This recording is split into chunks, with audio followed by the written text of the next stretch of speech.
Well, hello, everybody. Welcome to another live stream of History Valley podcast. Today, I'm joined by Dr. Jennifer Bird, and today we're going to be discussing marriage in the Bible. What do the texts say? The link to purchase her book is in the description of this video, and it is a link to the Amazon History Valley affiliate link to go purchase her book, so go check it out. And with that being said, welcome back to History Valley podcast, Dr. Bird. Thank you, Jacob. Thanks for having me back. It's nice to be here. Thank you for coming on. Absolutely. So, what exactly does the Bible tell us about marriage in general? What do the texts actually say, right? We actually had a very, very long discussion about that subtitle. What do the texts say? How do we communicate what it is I'm trying to do? So actually, to back up a little bit from your question, though I will answer the question, one of the purposes from my perspective for this book is to address not just what the texts do say, but also to address some fairly common misunderstandings about what they don't say, or fairly common misapplications of like 4 passages, at least in Christian contexts, because those 4 passages really aren't saying what people tend to assume that they're saying. So there's the first 4 chapters of the book. I'm addressing Genesis 1:28, Genesis 2:24, Matthew 19:4-6, and then Ephesians 5:31 and 32, because from a Christian perspective, those define what a biblical marriage will look like. That's, what people say. This is what God, how God ordained things to be is according to these 4 passages, 7 verses in total, right? So that's an important thing to note. And then what the texts actually say about marriage is very different. And so there's like 2 or 3, 4 different conversations addressing these passages people are misunderstanding, right? So what those passages are actually saying is they're not talking about marriage, or they are, and let's look at what the implications are there beyond just Jesus saying you shouldn't get divorced. Let's look at the deeper implications behind why he, based on Hebrew Bible passages and based on the comments that are being made, why divorce is considered a problem, right? That is, to me, is actually more interesting and is actually also more damaging for people of faith. So there's just a lot going on. And then looking at what the passages do say, and what I mean by that is, what do the marriages in the Hebrew Bible, what do they look like? What kinds of things are happening in these marriages? If these are, I'm going to take a breath here and take it down a notch because I'm really worked up. If these are people of faith, like if these are models for today for people of faith, what kinds of things are okay? What kinds of assumptions about relationships are people going to be taught, or are they going to be unconsciously taking in if these are their role models, right? What kinds of things are said about marriage in terms of the laws? So that's one of the chapters is titled Matriarchs, Patriarchs, Laws, and Adultery. And I look at, not just the things that people like to laugh about or talk about or whatever and say, oh, these are ancient people, but let's talk more specifically about the things going on. What does this say about women in particular? Women are property, right? That's what we see over and over again. Women do not get to have a say in what happens to them in terms of these relationships. Most of the time, they don't, at least. What's being communicated, what kinds, what I just actually did a video on consent in the Bible. And one of the things, the bottom line on that one is there isn't any.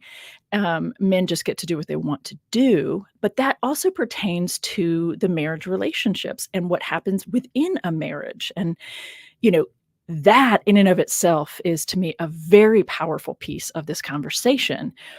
There are plenty of men, and I'm speaking from my experiences in Christian communities and now listening to people who are in them.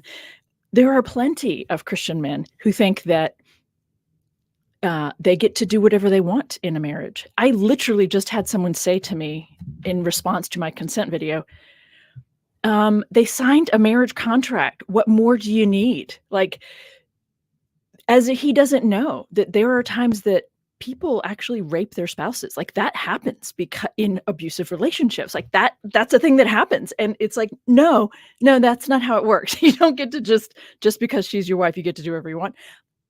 Like this is a thing that takes place. It's not just some random extremist who said that to me on a video in response to my YouTube video. It's not. It's people in positions of legislation. I'm not exaggerating. Like I can give you examples of white males who've said rape within a marriage is impossible. She's my wife. I can do whatever I want, right? Well, where are they getting that idea? It isn't that the Bible is to blame solely, but it is certainly playing a role, right? So what is the Bible saying about marriage? It's saying that women are property, that they are primarily about producing babies, right? Producing males, hopefully male sons.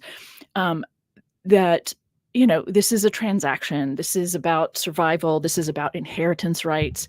It's not about what people today usually mean, which is marriage is about two equals joining together, right, and addressing life together, and that this is based on love. When people say, like that paradigm specifically, entered into by two equals who get to choose it, and that this marriage is based on love, that doesn't show up anywhere in the Bible. It does not show up in the Bible. I absolutely affirm for people to enter into marriage that way today and to have their, if that's how they choose to live their marriage, their married life together. Like I absolutely affirm that, but it isn't biblical, right? So people today are saying and encouraging a model, a form, a framework for marriage today that isn't in the Bible. And at the same time, those same people will say, but we can't affirm same-sex marriage because that's not in the Bible. It's like, well, it's one or the other, baby. You don't get them both. What else is it saying? Well, one of the things that's really stunning to me about, there were things that I was shocked to discover, right? I went into this not trying to prove anything. I went into this being willing to see things I hadn't seen before that might change my mind about something.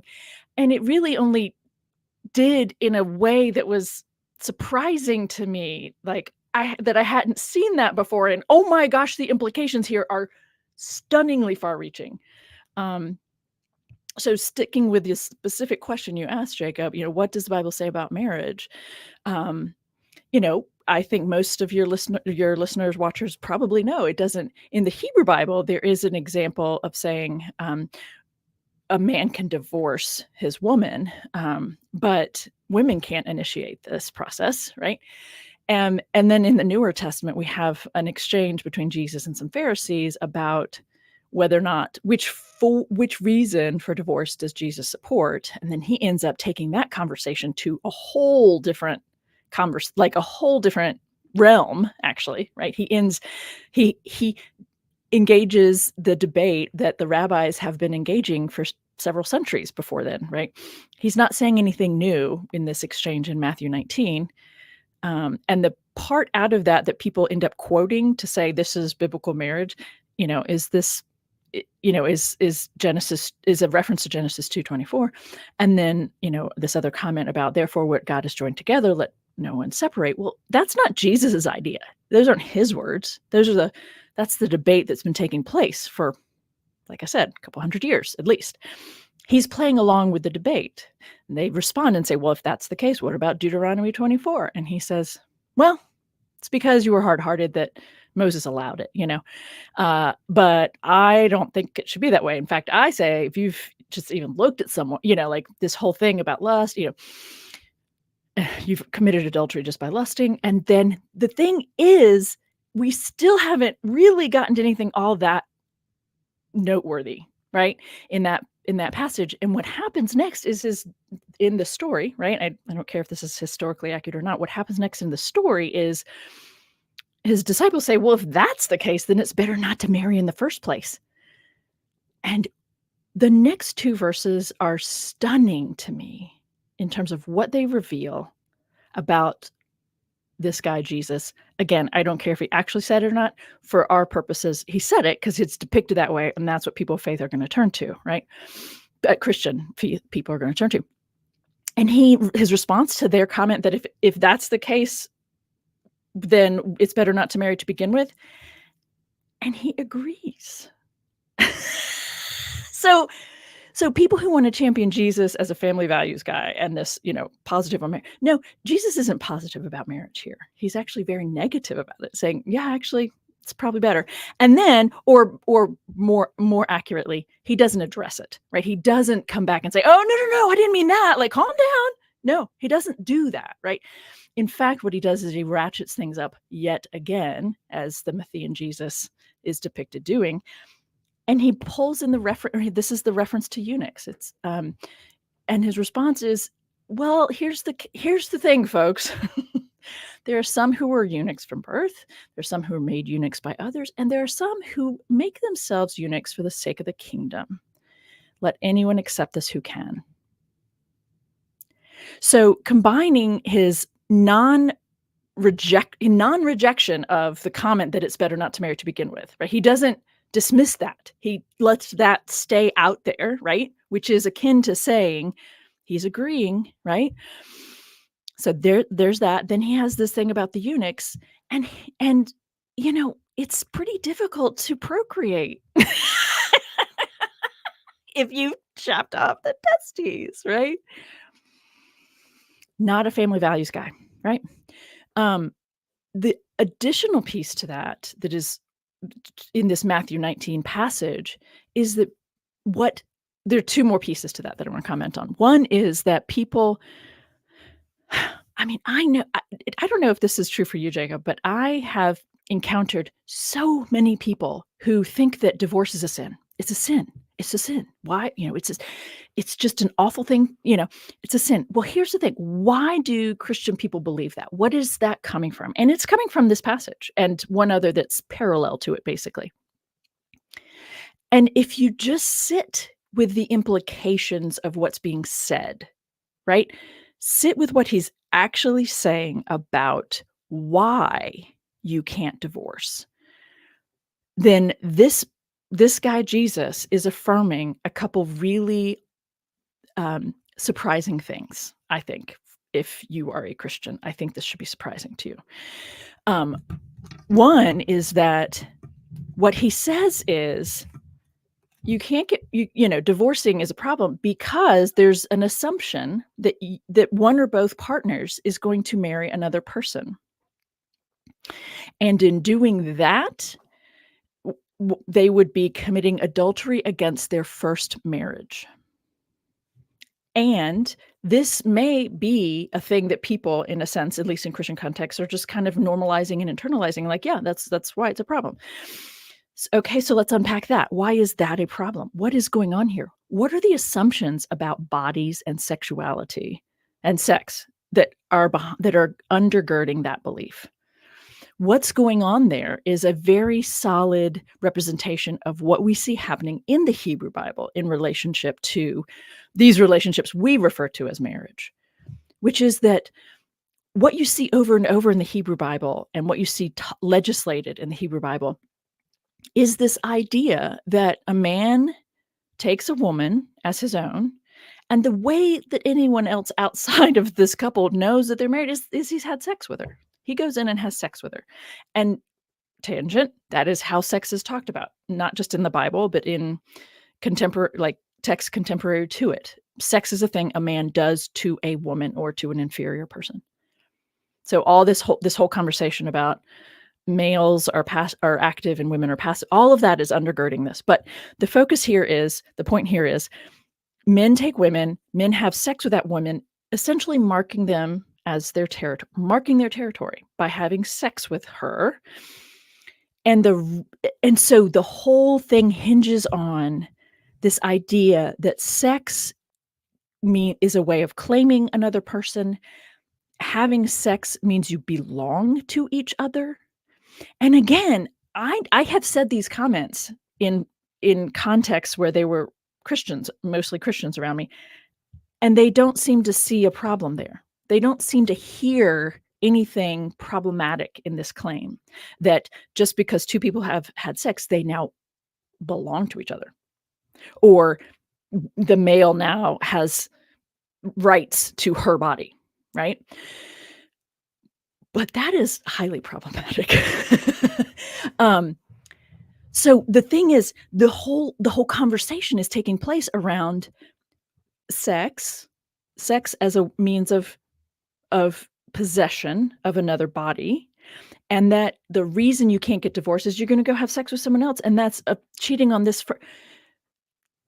The conversation isn't about relationship. Like, divorce today, it makes me sad anytime someone needs to be, get divorced. But I have supported quite a few of them because they've grown apart, or the one person is abusive, or this isn't working anymore, and they just both mutually move on. Like, there are all kinds of reasons people divorce. And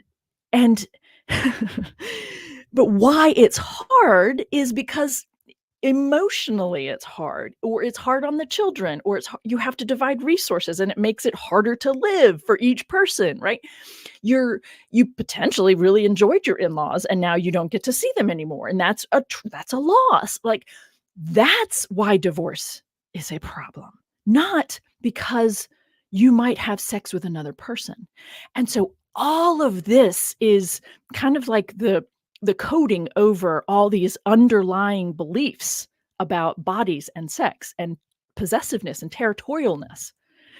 The biblical texts from cover to cover, from a Christian perspective, affirm this idea that women are the property of men, and that a woman needs to be as pure and untainted as possible before she is purchased by a man.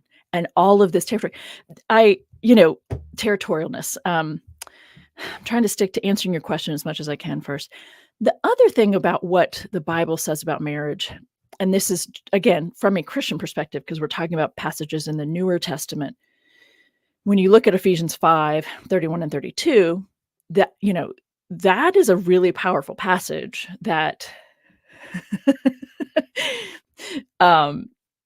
that I think was just kind of a stroke of poetic something or other, and was certainly not well thought through, but it became the foundation for sacraments, sacramental language, the initiating of this idea of sacramental things within the Christian tradition. I have so many things to say about Ephesians 5 because there's a lot going on in there, and it is also highly problematic for me. But it's interesting because Ephesians 5:31 and 32, I keep looking around for my Bible. Oh, nope, where did I take it? I was just going to read the 2 verses, but I think it's over on the other table. It quotes Genesis 2:24 as well. And then it says, this is a mystery, but I am applying it to Christ and the church. So this idea of Christ is the head of the body, so which the church is the body to Christ, the head. But then it also has this thing about Jesus is the husband to the bride, the church, all this kind of language. And so the fact that this author uses the word mysteria in this way, in Ephesians 5:32, it's the only time in the Newer Testament where a writer uses the word mystery, mysterion, to talk about a marriage, or the specifically that married relationship between Christ and the church, or that kind of a thing. Everywhere else, the word mysterion is used to talk about this thing called the gospel or whatever, right?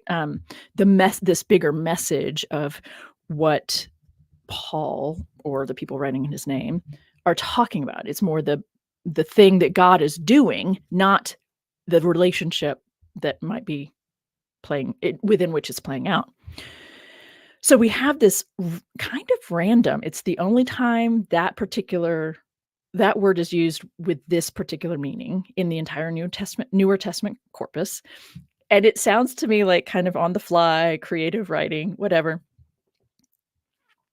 But it also very much reinforces a hierarchical relationship within marriages, right?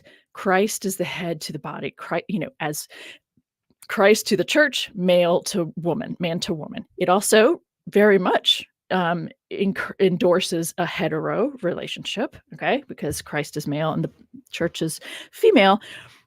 There's also this fun little backside to that, which is for nearly 2,000 years, the church has predominantly said only men can lead the church. So then that makes a really interesting metaphor if Christ is marrying the church, which is headed by a male. There's that. I'm not the first at all to point that out. So that, there's a moment in 1 Corinthians chapter 7 in the Newer Testament where Paul is, or whoever's writing, for him in that moment, has this whole conversation about somebody has said, we've been told that it's better if couples don't have sex. I'm paraphrasing. It's that we're holier if we married people abstain from sex. And so Paul's responding to that. And it's this very well-known chapter. Because Paul is talking about sex and whether or not someone who's widowed should or can remarry. It's talking about whether or not people who are not married but can't get control of their own passions for each other. He suggests that they get married because then that'll help you put the passion out, help you put your passion under control, which is not how I read it, by the way, as a 20-year-old evangelical fundamentalist Christian, nor did many of my friends. There are lots of Christian marriages that happen really fast because of that line. Like, really just want to have sex so they get married. That's not what he's talking about.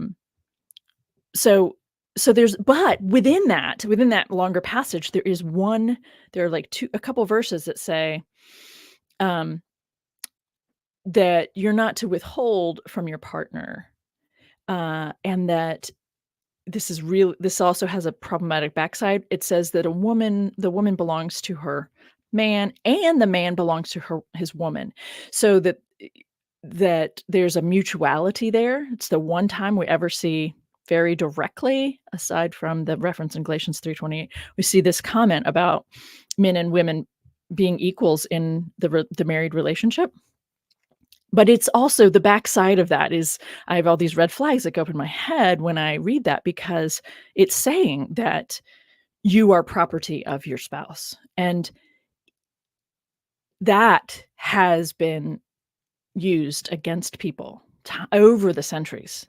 And it's typically used by males against their female spouses, right? And so that they can do what they want, or they can, it's their property. They can, your body is mine, right? You belong to me. I own you. That's the language that's there. In context, it is a mutual belonging. But it, and I think I do believe that I think they meant well when they did that.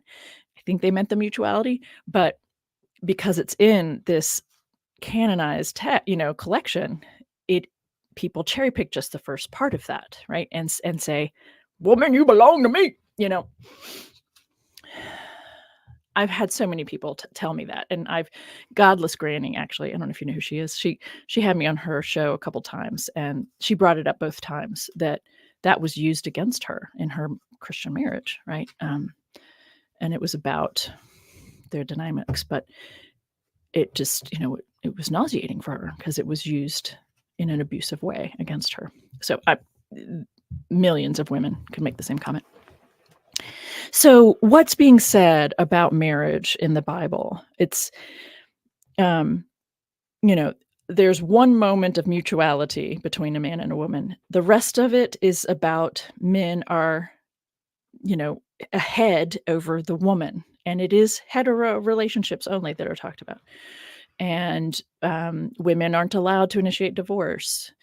Women are property, and they are predominantly seen for that purpose, the purpose of the sex act, the purpose of procreation. And you see that because of the way, not just that the stories somewhat kind of lead us to read that there's a judgment on women. Sorry, let me back up on that last comment. Women and their sexual experience are judged differently than men. Men aren't judged at all for it, and women are sometimes put to death for having experience prior to their spouse. All of which says women are territory to be conquered, right? So there are so many things being said about marriage in the Bible, but none of it is saying, and this is the thing that Christians will say, God ordained women between a man and a woman, ordained that procreation was for marriage only, or therefore sex was for marriage only, that you can't get divorced, of course, and this is why I like to point out that it's not just that you can't, like, let's talk about why, right? And that it's this beautiful, mystery, holy spiritual union thing going on, at a la Ephesians 5:32. So that's what people will want to say. Well, here's the thing, folks. When you say God ordained marriage between a man and a woman and that it be procreative, that comes from Genesis 1:28 and from Genesis 2:24, the first two chapters I address, the first two chapters of my book that are really, really important. Because in Genesis 1:28, sure, the story has, it says that God tells the two humans who've just been created, male and female, in God's image, by the way, but he tells them to go be fruitful, multiply, fill the earth and subdue it, right? But that doesn't mean he's telling them to get married. And many Christians, I can't speak for Jews. I haven't really polled many of my Jewish friends on this. But many Christians will not understand what I mean by that, because he's telling them to go have sex, right? He's telling them to multiply. So that comes from our discomfort with the idea of having sex outside of marriage. But in context, God is just saying to go do what comes naturally to them, by the way. They need to be told to go get busy. God also says in verse 22, he says it the same thing to the fish of the sea and the birds of the air. Did they need to be told to get busy doing that? And by the way, is God telling the fish of the sea and the birds of the air to go get married? Right? So when you read it through the preconceived idea of no sex before marriage, then telling them to procreate is akin to saying get married. But that's not what the chapter 1 of Genesis is talking about. That isn't the main point there. There's also another piece to that conversation that I think is important, which is so many people hang on to Genesis 1:28 as if it was for all time. And by the way, there are rabbis early on who are saying this was for a particular point in time, a particular group of people, important time. There are men in the church over the centuries who've made that comment also. There are men more recently, even in conservative evangelical circles, who've said, yeah, that was for specific point in time. We have an overpopulation issue, people. So it's not just me, this, raving feminist. It's a real observation. It was for a particular point in time. But also, the very next verse, most people don't even know what the very next verse says. And the very next verse suggests that we're all to be vegan. So what's your hermeneutic to divide that, right? That this one is for all time and that one is not at all. Well, some people say they start eating meat in chapter 4 or chapter 6 or whichever it is, And so the later chapter trumps this earlier one on only vegetation. Well, then why doesn't Jesus's comments in Matthew 19 that basically say no procreation? Why doesn't that trump Genesis 1:28, right? No. So there isn't consistency there, and there's not. What my sense is, I need to calm down again. My sense is I want to be honest about all the things being said and their implications. Where are they coming from? What do they lead to? Why were they important at the time? What do they, how does that translate to today? And, it occurred to me many years ago, I was like, oh, isn't that funny? If Christians, again, that was my context, had chosen to focus on 129, eat more plants, and had let go of reproduce like rabbits, right? That in and of itself would have helped with this whole overpopulation and global warming issues. I mean, it's tragically funny to me.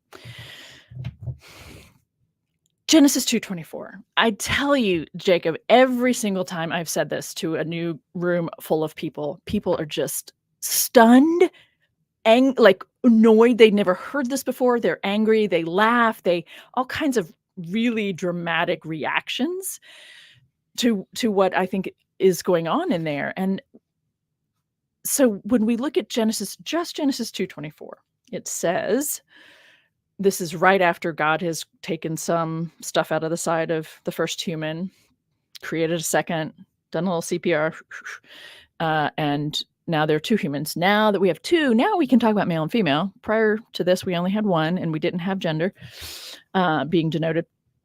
Now we have two. This last is bone of my bone, flesh of flesh. She shall be called woman, for out of man she's taken. And then 2:24 says, therefore, man shall leave his parents, his father and mother, and cling to his woman, and the two shall become one flesh. For this book at the time, I had access to 50 different English translations, and 49 of the 50 said, therefore a man will leave his father and mother and cling to his wife, and the two become one flesh. But the Hebrew just says cling to his woman. And the reason that it says that is because they didn't have the need to differentiate between a woman prior to being taken by a man and a woman after being taken by a man. She's a woman. She's called woman before. She's called woman after. Same with men. They're just a man before, ish, and they're a man after, ish. We have all kinds of labels to denote whether you are single or married, right?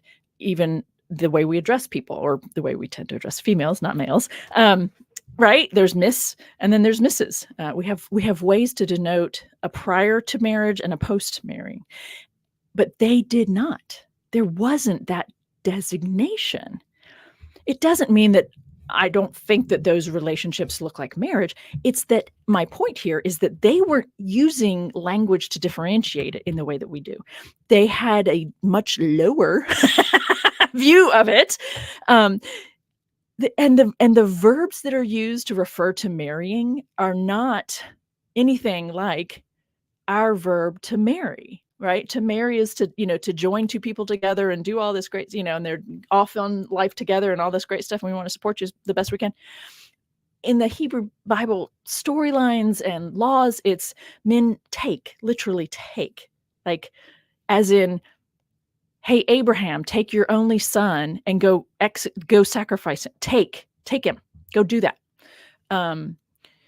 Or there are other verbs that are used that are even more objectifying of the woman, or more strongly denote that the man is dominant over the woman than that. But those make up a smaller portion of the examples in the Hebrew Bible. So the predominant one is take, and there are these others.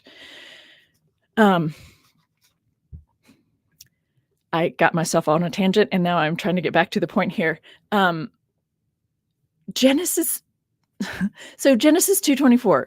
A man leaves his parents and clings to his woman, and the two become one flesh. So what I'm suggesting is there's no marriage. It's not just that there wasn't a wedding ceremony. It's that they weren't thinking about it in these terms, in the same terms that we are. And so I have suggested that we should have an English translation of the Bible that never refers to husband or wife in either Christian Testament, in the Hebrew Bible or in the Newer Testament, because the same is true in the Greek. They are always referred to as man and woman, aner and gune, not another word. There isn't another word to denote that now she's married, so we're going to call her this, right? And so the reason that matters to me is if when they translate that saying wife instead of woman, that's our language. That brings in our understanding of this relationship. And then without even being conscious of it, we're then reading onto these stories our understandings of marriage. But that isn't the dynamic they had. It wasn't called that. It didn't, it looked different. It functioned slightly differently because of power issues, all kinds of things. And when I read through a passage and switch out the words husband and wife with man and woman instead, it feels more raw to me. It feels different. And that's my point. I've had people say they don't like the sound of that. That makes it sound like she's his possession. That is precisely right. And that's the point, is their translations have kept them from seeing that, right? So when when I in a classroom with undergraduate students and I tell them, actually, this is just a man clings to his woman and the two become one flesh, all these Catholic students are like, what? What do you mean they have sex without being married? I'm like, well, I mean, it's all just like, it's not the same thing. In fact, having sex is how we know they're married. There's no such thing as sex before marriage, except for in the cases when it's inconvenient for the man and he doesn't want it to be marriage. I mean, I'm being honest. That's one of the things I talk about here in the book is, well, yes, this is how a man claims a woman as his own is, they have sex together. So look at Jacob with Rachel and Leah, two sister, the first woman, Leah, is, sneaky, right? She has been snuck into his bed and he has sex with her. Oh dear, now they're married. Oh dear God, that wasn't who we meant to marry. Oh, for Pete's sake. So his father-in-law says, oh, sorry, but I don't marry. It's just not customary to marry the younger before the older. So deal with it. And well, we'll give you the other one if you just give this first one her 1 week with you alone, 1 week alone with you. And then we'll give you the second one, next Saturday, if you don't mind, And so, Jacob and Leah have a week together, and then Rachel's a part of the picture. So he's having sex with these two women, and they get to count as wives. They're proper. But these other two women who are enslaved, right? They're owned by Laban. He gives them as gifts. He gives these humans as gifts as a part of the married life. And so Bilhah and Zilpah, he has sex with them too, but they don't count as wives because it's inconvenient for them to count as wives. But we'll use their children as the proper, progeny, because in this case it works well for us to do that. But in other cases where we don't want that to be the case, we're just going to not let that be the case. I mean, so there are so many things about what the Bible is saying about marriage, but it is not saying that God ordained anything for marriage for all time. That isn't being said. When people look at, the Genesis and say, well, see, this is God ordaining procreation for marriage and ordaining only a man and a woman. I'm like, yeah, that's not what the story's talking about. Also, and so that's an issue of how do people understand what the Bible is and what kinds of things they should expect from it, or be able to gauge it to offer insight on. So, so many Christians, I do believe, mean well when they say, I want to have a biblical marriage. And that's a thing people say. I don't know if you know that, but there are millions of people in the United States right now who will either tell you, yes, I've been trying to have a biblical marriage, or, I'm trying to teach my children that they should have a biblical, that's a thing that people think they want. But what they mean by that is, I'm going to be committed to it. I'm not going to get divorced. It's just, I'm going to wait to have sex, right. And it's this holy sacred thing. But that isn't what marriage looks like in the Bible. It's not just between one man and one woman. Repeatedly. By important men. Men are allowed to divorce in the Hebrew Bible, and the ratcheting up on no, you shouldn't get divorced by Jesus, again, is based solely on the fact of men getting to claim women as their property. That's why having sex with someone else is a problem. You've already joined your body to one. It is an ancient way of thinking about women. And that's what that boils down to. It's not an ancient way of thinking about marriage. It's an ancient way of thinking about women and the power of a man's penis. But, even the purity culture crap, right, is based on this premise that a woman is defiled when she has sex, if it's not by the one guy she's supposed to be married to. And I meant that hetero language there, right? That premise is what undergirded all of that just jacked up purity culture stuff that took off and just got way out of control. It's all about. Can I read part of one of the chapters? Sure. Okay. Oh shoot! I should have pulled it up before. Let's see. Yeah, it might make some people really uncomfortable. Are you okay with me making people uncomfortable? Yeah, that's fine. I don't mind. So this is from the Matriarchs, Patriarchs, Laws, and Adultery chapter. It's right before the conclusions section. And I've been talking about this, what I've just now been talking about, this idea of why is adultery a problem? Adultery is a problem because, or what adultery is, and therefore, why it's a problem. Adultery is when a man has sex with someone else's property, right? It doesn't matter if the man himself is already married. What matters is someone else, that woman, and again, all of it is hetero framed, that woman belongs to another man. And so the adultery is the man is then offending the other man. That is not at all, like, adultery is not about a sacred relationship. It's about territory. Okay. And so all of this fighting, the idea of women being virgins, the way virginity is talked about, it's all about a woman's body as territory to be conquered and claimed. Even the issue of the evidence of her virginity, which is talked about, right, in the laws, that means that she bled on the sheets. And what that means is her hymen was torn. And what that means is her hymen simply wasn't prepared to receive the protrusion from the male's body. It didn't have to tear. She didn't have to bleed. That is based on a misunderstanding of female physiology. The hymen will expand if you give it a chance. It's a membrane. It's actually incredibly stretchy. And so, multiple thousands of years of ideas about women's bodies and sex are based on misunderstanding the woman's body.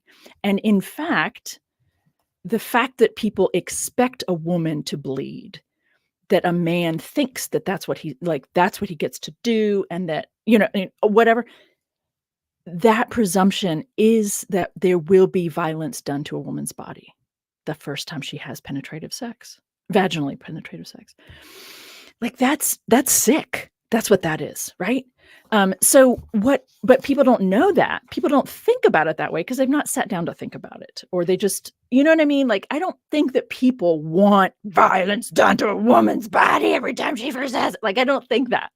But that's what makes it all make sense.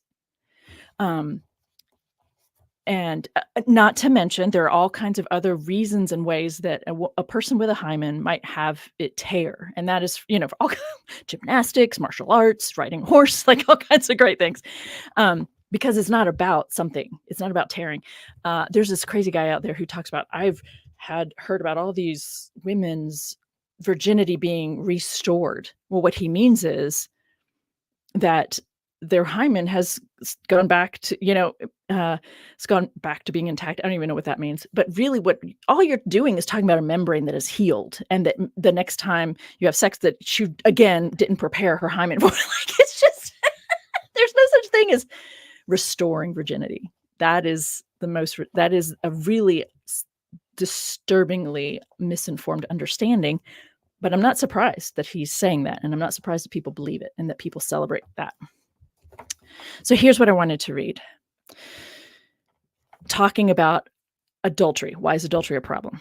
People will suggest that the main issue was that of inheritance concerns. Right? She's having sex with another man, so it might be someone else's child. A man wanted to be sure that the son he was passing his inheritance along to was actually the fruit of his own loins, if you will. I absolutely get and respect that this was in the mix. It's hard to, I don't have any interest in denying that, right? But I also think we're kidding ourselves if we ignore that it was just as much about men's egos. When the laws say that a woman was to be pure on the day that she was passed along from her father's house to that of the man she now belongs to, This is territorial. This is about conquest and believing that they alone have known this woman. Consider this. This is the part where people might get really uncomfortable.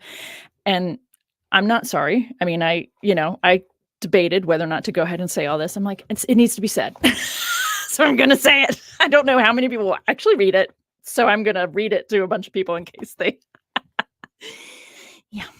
Consider this. What is ultimately an issue of what happens in a woman's uterus for inheritance purposes ends up being discussed in terms of what happens in her vagina and with whom.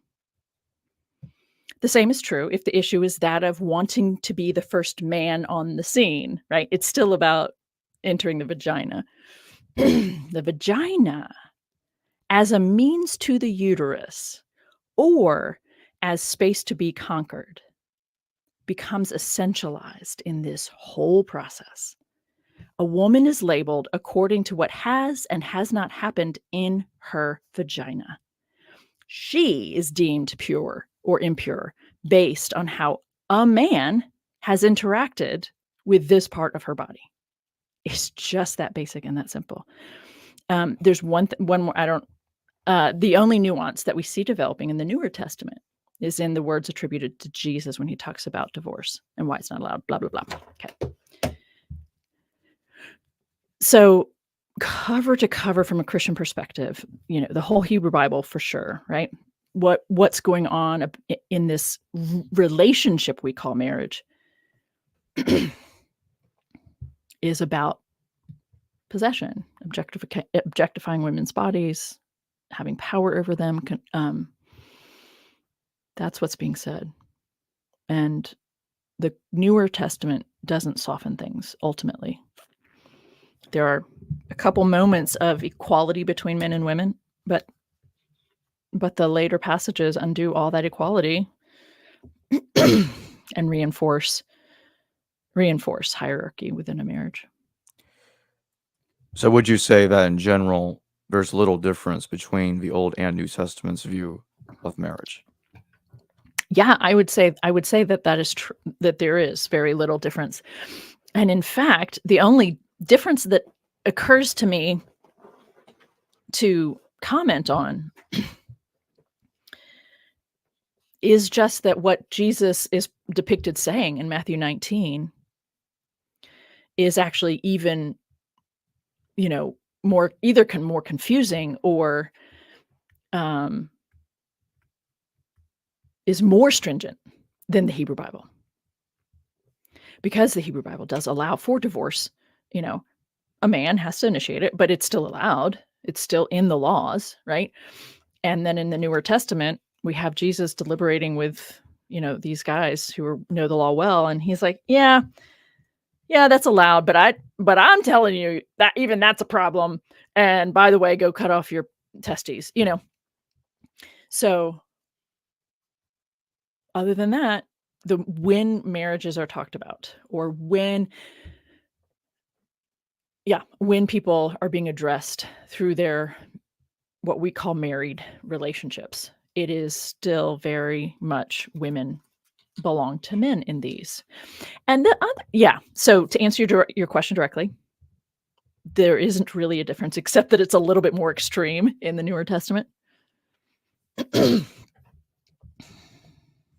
We have a super chat question. JC, thank you for your super chat. What terms are better for the coupled status of a main legitimate line? Woman versus concubine versus other ones to avoid using marriage. Thank you for your work. Hey, JC. Thanks for the question. Well, I think that that's a great question. What would I suggest as alternative labels, basically? I think. Oh, yes. Okay. I'm also having to read your question a couple times to make sure I'm tracking with what you're getting. Yeah, the legitimate line, right? These children are legitimate, and those children, in this family they are, but over there they don't want those children to be legitimate. So, what terms are better for the coupled status of a? Well, you know,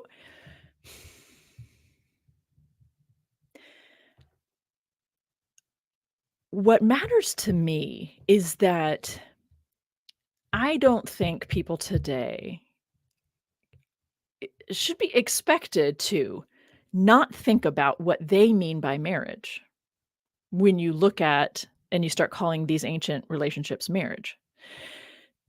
It is still what looks like a marriage, but they are what goes on in them and all that is different. And then I'm also smiling right now because for so many people, it's not that far removed from what we're seeing described in the Hebrew Bible laws, examples and laws. I mean, that's actually the case, right? So I think part of, at least in terms of what I'm up to, I'm not really concerned about what we call it instead.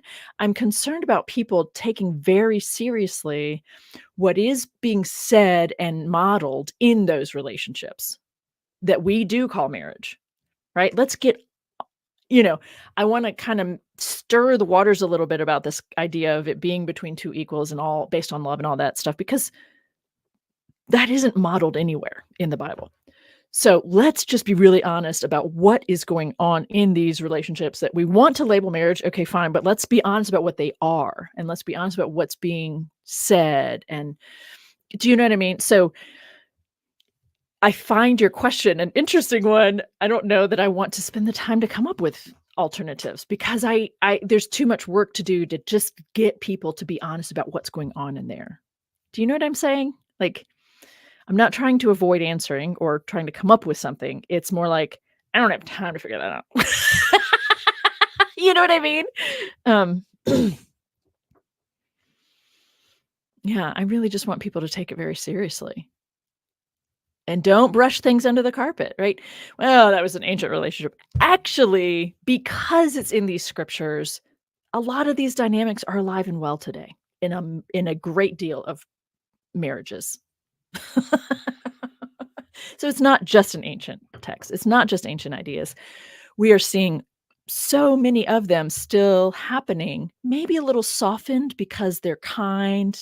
There's this terminology, love patriarchalism, which is what we see in Ephesians 5. Love your woman, right? Take care of her. But she still needs to get to your sandwich at the end of the day. You know what I mean? Like, it's love, but it's still hierarchy. And so it can be a little bit more tolerable if it's a kind domination over you, but it's still a domination over you.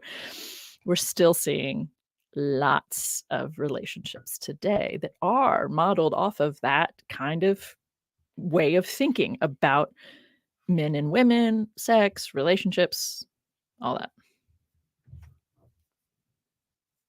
Got another super chat. Mm-hmm. Swords to plowshares. Thank you for your super chat. Does becoming one flesh mean joining two lineages?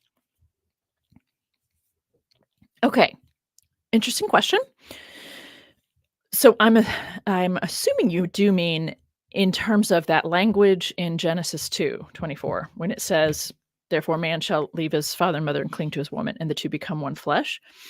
So, and I hope I'm understanding your question. So let me talk it through a little bit. I think you're asking, do I think when they wrote that, what they meant was this is about the joining of two lineages? And I don't think so, personally. What I have seen and what I've seen in terms of reading other scholarship is that most people do just think they're talking about and two people come together. They do become one flesh in a sense, because when you're sexually intimate, it does look like you're kind of one extended being, right? It's just one, right? And maybe more poetically or even more kind of realistically, the two do begin to function like one thing, one unit, right? And so, I hear your question, and I know that there are, I think I see the resonances that you're hinting at, but I don't think that's what they were focused on. I know that one of the things that this passage in itself, very interestingly enough, highlights for us is an older tradition or cultural expectation, which was that the male actually left his families and went over and joined that of his woman. So he became a part of her family instead of she was leaving hers and joining his. And we see the latter in the rest of the Hebrew Bible. But this one reference in Genesis 2:24 is suggesting that there was a cultural practice known to those people who become the Israelites of the men leaving their tribes and go be a part of the in-law units, instead, which is kind of interesting. Yeah, I tend to read it as, yeah, the two become one flesh, and that has all kinds of meanings. The two, right? Intimately, the two as a unit, the two depending on each other, all that kind of stuff. And in my closing question, what was Augustine's defense of marriage? That's awesome that that's your closing question. I love it. Thanks. Yeah, yep. Oh my gosh. Oh gosh, it makes me want to vomit. I'm serious. I had to, so let me just very briefly explain. I am a biblical scholar, and I do not like Augustine or Augustine. Some people pronounce it that way. I tend to do Augustine as well. Anyway, I don't want to get into too many details. I want to answer your question. But the thing is, I really wanted to be a biblical scholar and just address the biblical passages. But you really can't help people fully understand why they have such very deep convictions about this belief that procreation is only supposed to be engaged in marriage. You can only understand that.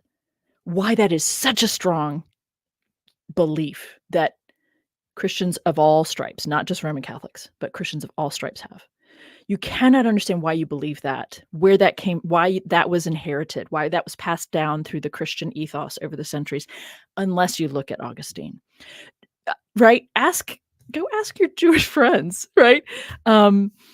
If their community is really hung up on that issue, right? That procreation is only for marriage, that you cannot pull out, you can only pull out, you cannot have any kind of birth control other than the natural method. Like, the reason there are people so hung up on those issues is because of Augustine. And so I realized when I was working on chapter 4 that I had to deal with Augustine somehow.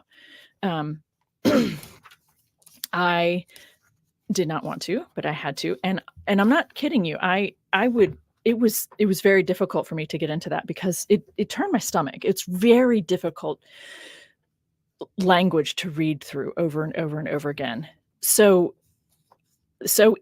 what I did, the way I decided to handle it was to write what we decided to call a postscript on Augustine.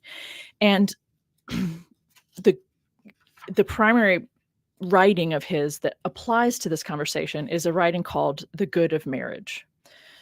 And this is in a framework where you're referring to good as a noun, not an adjective, right? So it's different. Even just the label itself is hard to understand in a modern context. So what I've done is tried to unpack some of his comments and the beliefs that underlie his comments. So the short version of the answer to your question is, what is his defense of marriage? Augustine's defense of marriage in the face of a whole bunch of Christian men who were saying that marriage actually wasn't a good thing. So he's actually trying to say, no, it can be okay. It can be a good thing. Which is really funny if you think about it, right? Somebody in the 4th, 5th century needing to defend marriage, right? It's okay to get married, right? Sounds like from some of Paul's writings that it really wasn't okay to get married. So he's defending it. And the way he defends it is by saying one of the goods of marriage is children. This is how we get the next generation is through procreation, which he insists can only be taking place in a marriage. What are the other goods of marriage? Well, companionship between the man and the woman, right?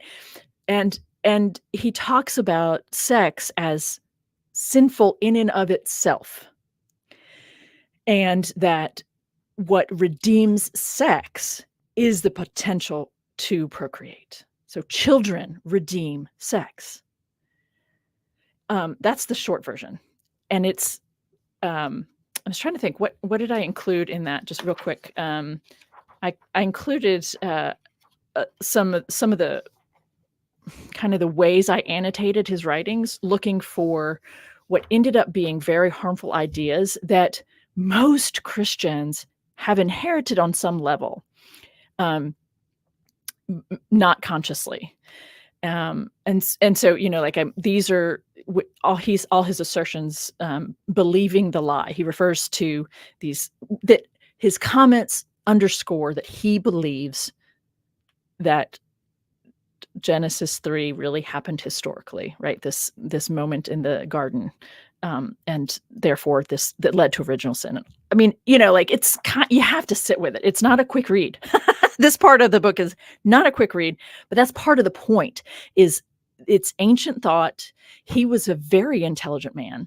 He was quite prolific, and people agreed with him. They just agreed with him. They didn't stand up to him and say, that is awful. They didn't stand up and say, Augustine, you've got an issue with sex. It's unhealthy. Maybe you should talk to a therapist about that. Like, no, they didn't do that. They actually accepted his ideas, and they were all accepted as normative. Nobody stood up to him and said, yeah, that whole thing about like being born sinful, that's really not healthy. Like, nobody did that, right? Well, you shouldn't expect them to. Well, maybe I shouldn't. But the point is, there are other, there are all these different steps along the way where his ideas are just harmful. And people didn't reject him. They actually, championed his ideas.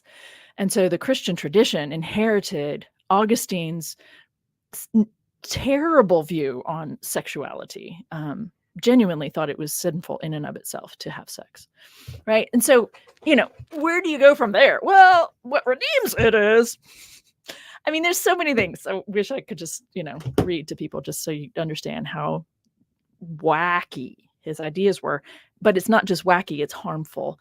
And it subconsciously then is informing all these different ideas that people today still have. And she's being very insistent, so I'm going to bring her up here. Did that answer your question enough? I mean, you did ask a great question about Augustine. I'm glad that you asked it. It's a lot to unpack. I hope that what I said was a taste, that it was enough of a taste of what's going on there. Is that helpful? Yeah, I thought it was. Satisfactory. Yeah. Okay. I pass with a satisfactory. That's good. Well, this was fun, and I'd like to thank the couple of people that super chatted their questions and everybody else for participating in the live chat. And I'll see everybody later. Thank you for joining me again today. Yes, thank you. Hello viewers, thanks for watching this video from the History Valley YouTube channel. Please don't forget to subscribe and hit the notification bell. And if any of you wish to further support this channel, please consider checking out this channel's Patreon page and becoming a patron, and or donate through PayPal or through Super Chat during your live stream. Thank you.